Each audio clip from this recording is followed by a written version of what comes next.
So, as a kid, I always wanted to be a Girl Guide. I know it sounds lame, but it's true. As far as I could tell, the group was about two things: camping and cookies. And as a former fat kid and lifelong lover of the outdoors, that was the sort of mission statement I could get behind.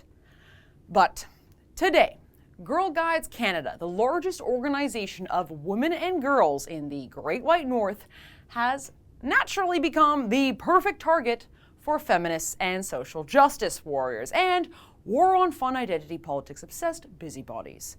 This week, it's been announced that Girl Guides of Canada is canceling all trips to the United States. No, not Iraq or Afghanistan, Turkey or South Sudan. Instead, Girl Guides have put a travel ban on America. Their reason? President Donald J. Trump, his so-called travel ban, to be precise. Citing concerns about inclusivity, a spokeswoman for Girl Guides Canada had this to say: "While the United States is a frequent destination for guiding trips, the ability of all our members to equally enter this country is currently uncertain." While another Brownie leader from British Columbia said that she was, quote, "beyond happy to be part of an organization that takes such a clear stance on equal rights and equal opportunities, since the ability of our members to equally enter the United States is uncertain under new laws set by President Donald Trump." Translation: the Girl Guides created a solution to a problem they were uncertain would ever exist. Regardless, the news, of course, was met with international press and accolades by fellow fans of inclusivity and virtue signaling online. But here's where I just get a little bit confused. I mean, sure, I get that the Girl Scouts are really committed to inclusivity. They're so inclusive that boys are now allowed on their camping trips. Transgender boys, of course. I mean, they have even created a pages-long transgender girl guide document. One part of their super inclusive handbook even answers how you can tell if a member is transgender. The answer?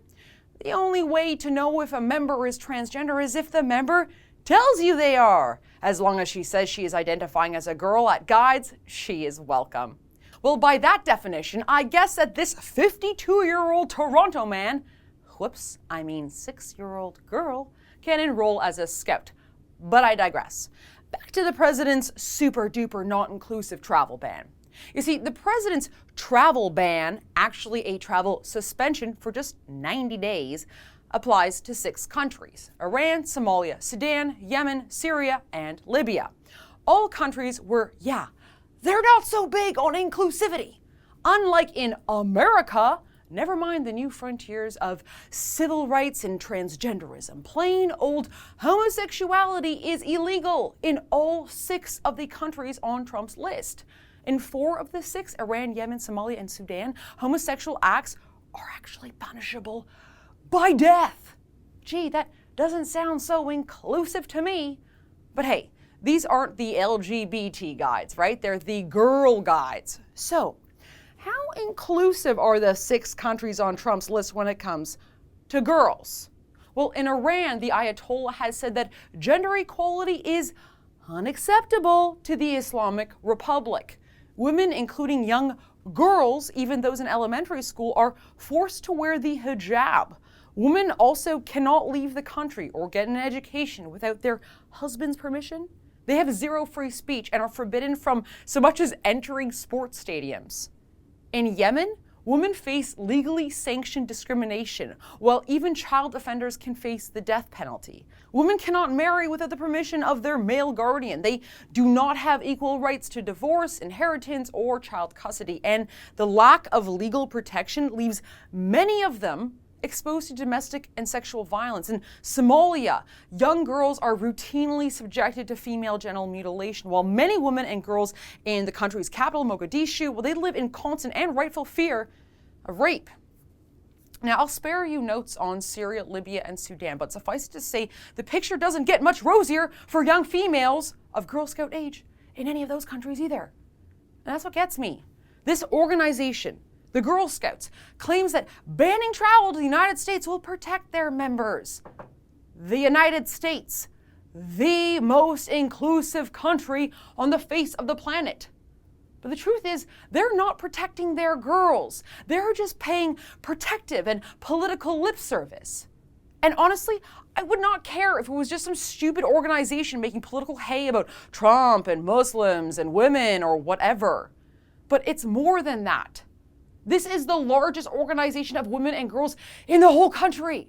The vast majority of them are not yet old enough to even cast a vote. They are being subjected to political manipulation and misguided brainwashing of the highest degree.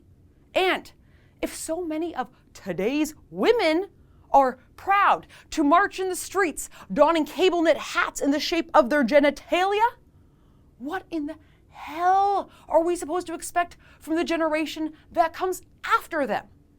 Here's a tip, feminists. The girls aren't there for your lopsided activism. How about you just let them camp and sell their cookies? And you go force feed your political malarkey to some kooks your own size. For TheRebel.media, I'm Faith Goldy. We talk a lot about Trump and women's issues here at TheRebel.media. If you like this video, click below and subscribe to our YouTube channel.